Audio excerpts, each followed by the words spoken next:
Okay, so for those that haven't had me in class before, my name is Mrs. Free, and I'm one of the art teachers with LOA. This semester, we are going to be doing a lot of different things with photo editing. Some of it's going to be kind of basic photo editing using Snapseed. So if you don't have that app, it's a free app that you can have on your phone or your iPad. And we're going to be starting off with that this semester. And then we'll be moving into primarily Photoshop. So make sure that you are able to download and get signed into Photoshop. If you are struggling with that, I'd like to know as soon as possible so I can check in with our tech team and make sure that you are kind of registered and they have you signed up to have access to Adobe. Along with that, since we are doing a lot of work in Photoshop this semester, if you don't have access to a stylus and you would like one, please let me know, preferably maybe by the end of the week so that I can let our office know and they can try and get you set up with getting one. Otherwise, you can do this whole course without one. I just know some people would prefer one, and it does make a few of the assignments a little bit easier to manage with a stylus versus your fingers. All right. So I'm gonna go ahead. Hey, I'm gonna go ahead and share my screen. We're gonna be talking primarily today about this week's assignments and kind of how to get going and kind of looking at the format of those. And if you have any questions, feel free to let me know. I've already had some students email me with questions about assignments, and that's great because if you have questions about anything, I would much rather you ask me than be kind of struggling to figure it out on your own. Okay.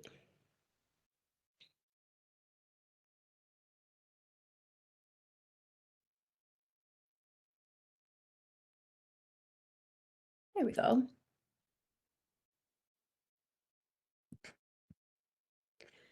All right, so this week you should have, hopefully you've watched by now. If not, make sure you watch the Ed puzzle that I had posted, which covers the principles of design as well as different types of composition layouts that you can use for artworks. Um, that video is going to be really crucial to being able to understand what I'm expecting for your assignment this week. This week's assignment is a photography assignment, and I will switch the slides so that you can kind of see. Feel free to use whatever device you have to take photos. If you have a digital camera, an DSLR camera or something, by all means, go for it, use it. That's going to be the best quality option. Otherwise, a cell phone works just fine and will produce good quality photos for you for this project. And on top of that, it's already like in your phone, so then you can just plop it into your Snapseed app like really easily. Otherwise, your iPad will take like decent enough photos to be able to use for the course. Not the best camera ever, but it will work for the class. And again, the nice thing about that is it's already in your device. The photos you take are in your device, and then really easy to then add them to Snapseed or Photoshop. With this First Class Connect, I always like to remind students, please keep your photos, keep your projects throughout the whole semester because we do a portfolio project at the end of the semester and you need your work. It's always a good idea to have like a folder for the course in your Google Drive or at least like on your iPad so that it's all in one place and you can access it. After we get done with the course, like you do what you need to do with our projects, but try and keep everything for the semester. All right, so going into our photo project for this week. Um, you're just using your camera. I'm looking for 6 photos that represent the principles of design and compositional layouts. I'm not really looking at a theme for this project. Doesn't really matter to me what the photos um, are taken of. You could go outside and take photos of really roughly the same subject matter for this project if you want, and just keeping in mind the different things that you're trying to pair together. Hopefully that makes sense. But we're looking for you to basically be mixing and matching um, 6 photos that have one of each of these things. So for example, I could pair together proportion with pyramid, and then I could do balance and symmetry with the rule of thirds, and then depth of field with L shape. You can pair them however you want. I just want to see each of the 6 from the top paired with one of the 6 options from the bottom. Okay. Hopefully, I had some questions about that being sent to me. Hopefully, that makes sense. So, 6 photos, you're pairing one of each together. So, as you're taking photos, take more than what you need and then kind of look through them and see which ones kind of turned out the best with what you were trying to do. Okay. And then I will be looking in your artist statement. Um, kind of for you to be able to identify how you paired them together and kind of show me, yep, I picked this photo for proportion and diagonal because you can see how, the tree branch cuts diagonally through the photo. And did I say proportion? Proportion because you can see how the tree branch looks really big compared to the house behind it. Okay, so just kind of simple explanation so that I understand what your intent was with each of the photos. Okay, all right. Before I move on, any questions about that? I have a question. Yeah, absolutely.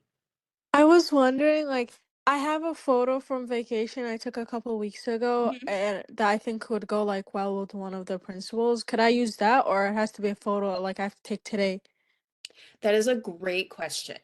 And that is one that comes up often for photo projects when I teach photography too. Mm-hmm. I would say as long as it's a recent photo and you were the photographer, Mm-hmm. then I will accept it. Okay. If it's a Okay. photo from like last year, um, probably not. But Okay. and if for sure if it was something where you found a photo or like a family member took the photo, then it doesn't Mm-hmm. count. But as long as it's recent and you took it, then yeah. Okay. Thank you so much. No problem. Great question. Any other questions? Okay, so I'll move on real quick. I just wanted to throw these slides in here um, because this is what the Ed Puzzle covers. So these are the principles of design. Um, so proportion, balance, or symmetry, repetition, variety, perspective, depth of field, and light and shadow. Okay, so for this project, we're picking 6 of these. I'm trying to even remember which one I maybe. Oh, I put in repetition and variety, so you can pick one or the other, or if your photo happens to combine both. Um, are there any questions before I kind of dive into these briefly on like what each of these things are? So I'll just do a really quick overview because I know you guys have the Ed Puzzle video. But as I mentioned, proportion has to do with kind of scale of things. So in this photo, you kind of see that like the rock formation takes up most of the visual space of the picture, even though we know that it's much smaller than like the ocean and the sky behind it. So you're playing around with your subject matter and size and scale. Balance.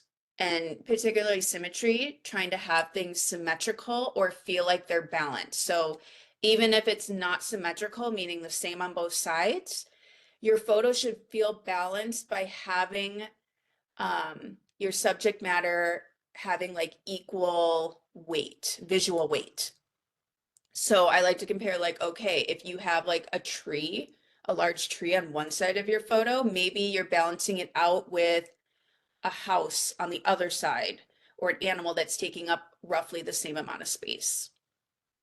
Okay. Um, and all of these principles of design have so many resources online if you're unclear about if something you're working on has those principles. Repetition, hopefully that's an easy one. You've got things that are repeating, similar things that are repeating throughout your photo. Variety, okay, is kind of the opposite of repetition. You're trying to have different things, things that are different size or different colors. We've got a variety of shapes or textures to make your photos more interesting. And then perspective, so that is kind of like your point of view. So looking at this photo here, you've got the car, you're looking at it from like more of a different point of view than what you would typically see with the car, kind of right in your eye line, looking right at the front of it. Okay, different perspectives might be bird's eye, where you're looking up at something, or sorry, that's worm's eye view. Bird's eye would be looking down at your subject matter. Okay, obviously there's like a profile, which would be the side view of something, like over your face, um, and or different angles, okay, within that. So trying to get creative and not always have the perspective be kind of like, okay, stepped outside my door, click, done. Try and like move your body around and kind of find things that make it look a little more interesting. Um, Depth of field has to do with like space and depth. So like with your camera, you know, you might have like a portrait mode, and that's going to kind of make your subject matter more clear, and everything behind it is going to kind of have that blur effect to try and really feel like your subject matter is closer and show more importance. If you have a wide, big depth of field, that's where you want to have like a cool landscape shot or something where all of the visual information around you, you want to include in the scene. So you can play around if you have a small depth of field, everything's closer up, more intimate, more personal. A larger depth of field is going to be kind of more of those grand scale photos. Okay, and then light and shadow. Um, you're playing with darkness and lightness in the photo, trying to either have really good exposures, so you've got nice and bright, like how you would want it here in like this WebEx call. You don't want to be like totally in shadow or have like weird shadows casting. Um, you want to kind of have it nice and bright, like a studio lighting, versus other photos, like the one on the picture here. Okay, having like that sunset scene with the silhouette and the shadows kind of really creates a much different mood than if you were going to take that same photo um, in the afternoon, like at 12 o'clock. You're going to get a much different vibe and mood to the photo.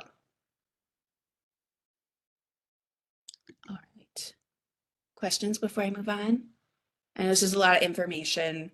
Not all of our connects are going to be this info heavy, but I know this is kind of our first project, so I wanted to make sure we all are on the same page. And plus, these are things that you can use throughout all of your projects for the semester. You should always be thinking about what principles you're using, what kinds of composition. So composition is just how you're laying out your photos, in addition to the principles. So um, pyramid would be kind of having something that your subject matter kind of creates that pyramid shape where you've got more heaviness at the bottom of your photo, and it kind of lifts up and it's lighter towards the top.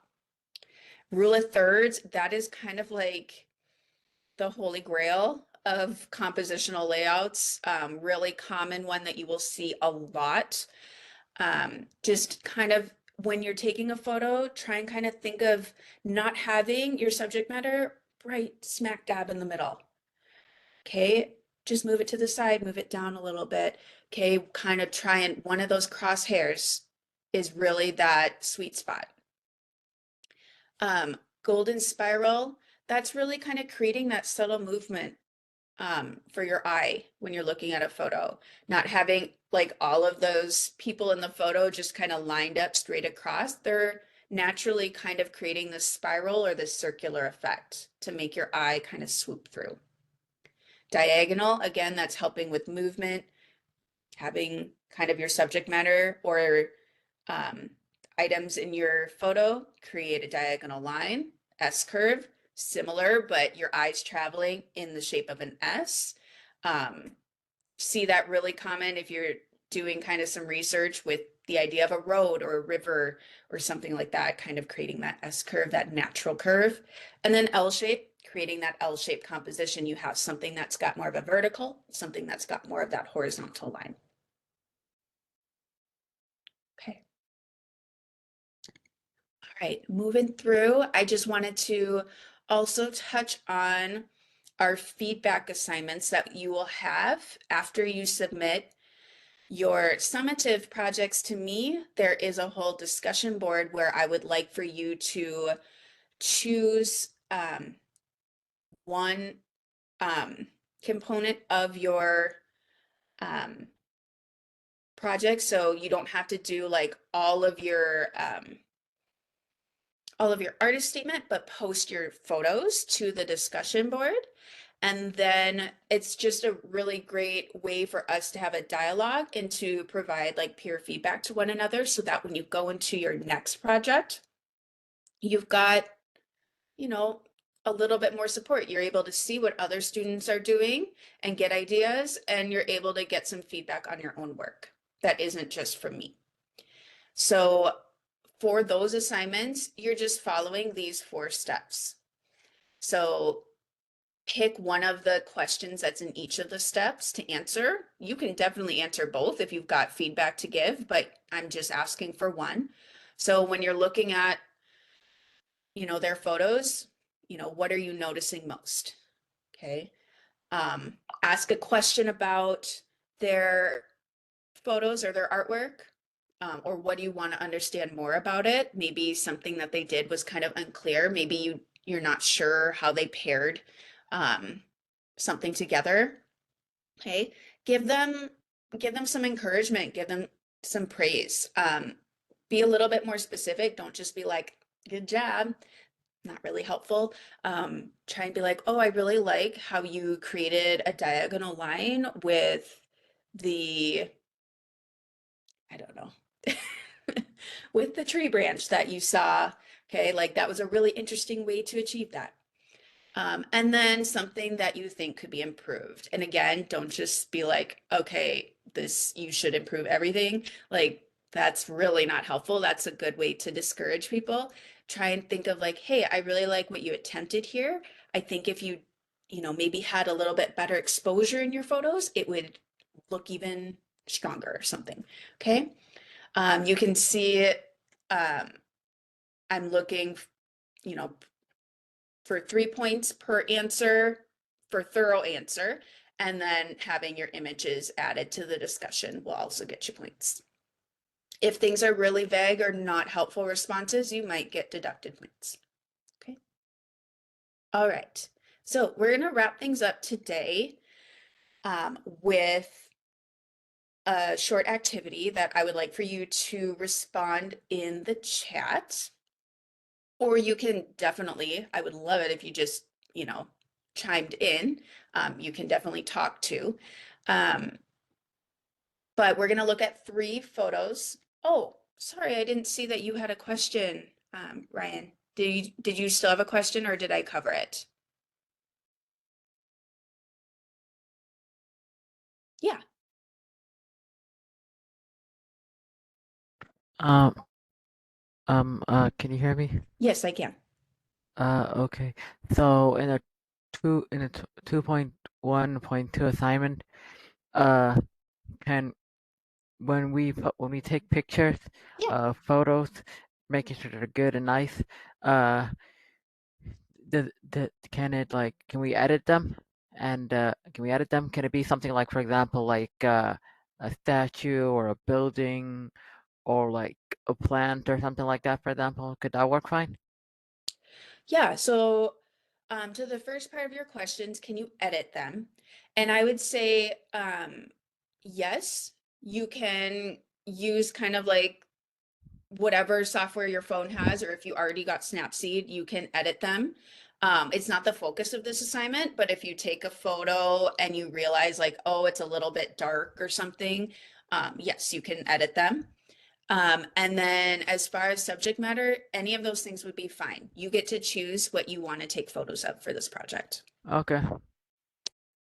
Okay, so that being said, um, our last activity is we're just gonna look at 3 photos and either you can chime in, turn your microphone on, or you can type in the chat what you think each of the photos follows. So which principle of design do you think it follows best and which composition? And the answer might be that it follows kind of 2 things, but you can, or more than that, but which one do you feel like it represents the best?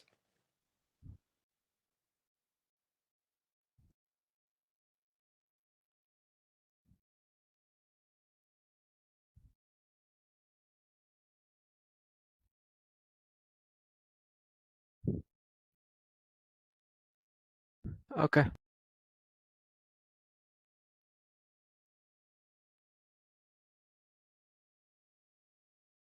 Whenever you think you have an answer, feel free to chime in.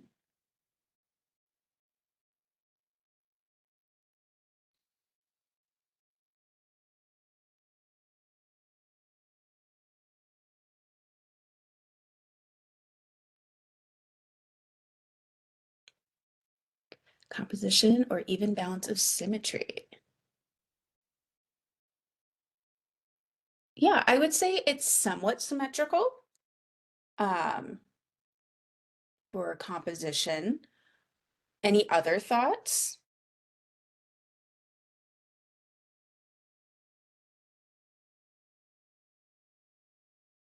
How about for the principles? Does anyone have a principle they think it's following? Lighting. Yeah.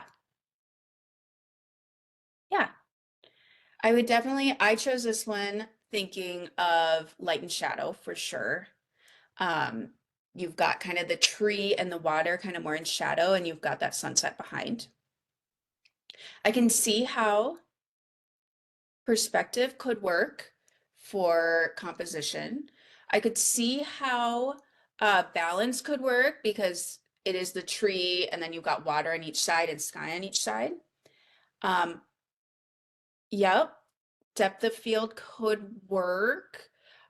Yeah, when I chose this photo, I thought of rule of thirds. Okay, and so that's to show that like a photo can fit multiple things. Um, and it's all on like your intent as a photographer, and that's where those artist statements come in and are so important because I can't get into your head. So, yeah, what question do you have? I see your hand up. Oh, accident. Okay, no worries. Yeah, so the reason I chose rule of thirds is if you kind of um, draw those imaginary lines, you can kind of see that the tree falls into the crosshairs of that bottom corner, and then the horizon line or the land here kind of cuts right across that bottom third. Okay. If the tree was in the center instead of a little bit off to the side, it would definitely be a really strong symmetry. All right, so move on to the next one. Okay, so what principle do you think it fits and what composition?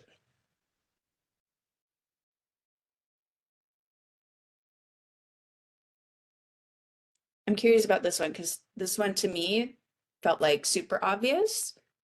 So I'm curious to see if other people think that too.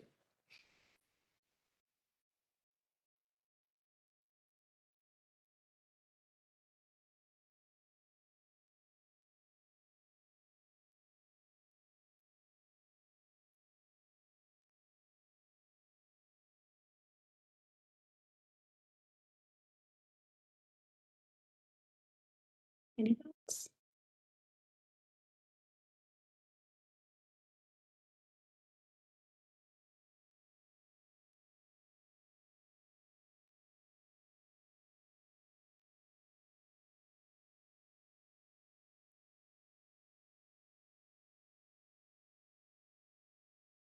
Okay, got one answer. Any other answers before I kind of go into my explanation?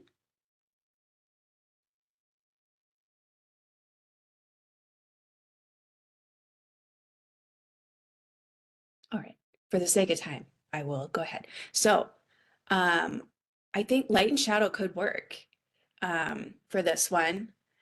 And that is not what I picked. So that is very interesting to me, but it definitely could fit having the black and white and then having that light spot behind the bird. Definitely could fit for this photo. I picked repetition because you have those like pillars that are repeating throughout. Um, I think if you were able to explain it, rule of thirds could work. I would say that the bird kind of fits within the rule of thirds if you're focusing on that as your focal point. For me, I chose diagonal because of the diagonal shape that those pillars create. But I can definitely see how the argument for rule of thirds could be made for this one as well. So I find that really interesting at how people can view the same photo differently. All right, last one, and then you guys will be free to leave unless you have questions for me. So, principles, composition.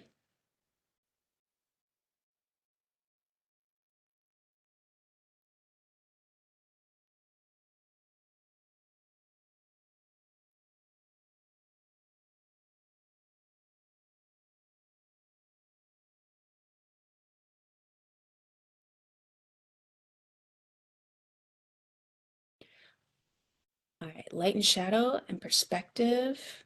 Yeah, the flower's the focus for sure. That is the strong focal point. Any other thoughts?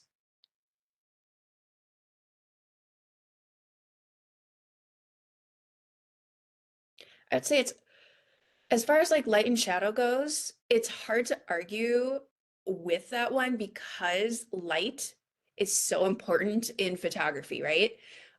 There's always an element of light. Um, to me, I wouldn't say that that's the strongest element in this photo because um, I wouldn't say there's like a lot of shadow happening. Perspective could be a good one because that's probably not a normal viewpoint of the photo of like the flower. Yep, depth of field, I believe is why I chose this one, but I definitely think perspective is at play too. Depth of field because the flower is large and in focus, and then the rest of the plants and flowers behind are kind of blurred out. Golden spiral, I think could definitely work. You can kind of see how the flower shape creates that spiral in itself, but then also how the plants behind kind of swirl around. I would also say rule of thirds would come into play here as well. So if I divide this into kind of those 9 squares, okay, the rose kind of falls right in with vertical, horizontal crosshairs there in the bottom right. So yeah, hopefully that helped kind of going through a few photos. I'm gonna stop sharing real quick. If you have more questions as you're working on this project, feel free to reach out to me. We could set up a time to chat or we can just email. Otherwise, I will let you guys go. And I will say, as far as assignments go for this semester, you will see that like a lot of times the due dates are Fridays, which is kind of consistent for all of your LOA classes. However, know that I don't typically grade over the weekend. So I usually start grading on Monday mornings. So if you do need the weekend to work on particularly a summative assignment, that is fine with me as long as it is turned in by um, that Sunday evening or early Monday morning before I start grading. You won't have to worry about like a missing assignment getting entered into the grade book or anything like that. So, but always communicate with me if you have questions. I'm happy to help. And I'm gonna let you guys go because that's that's our time for the day. Any questions?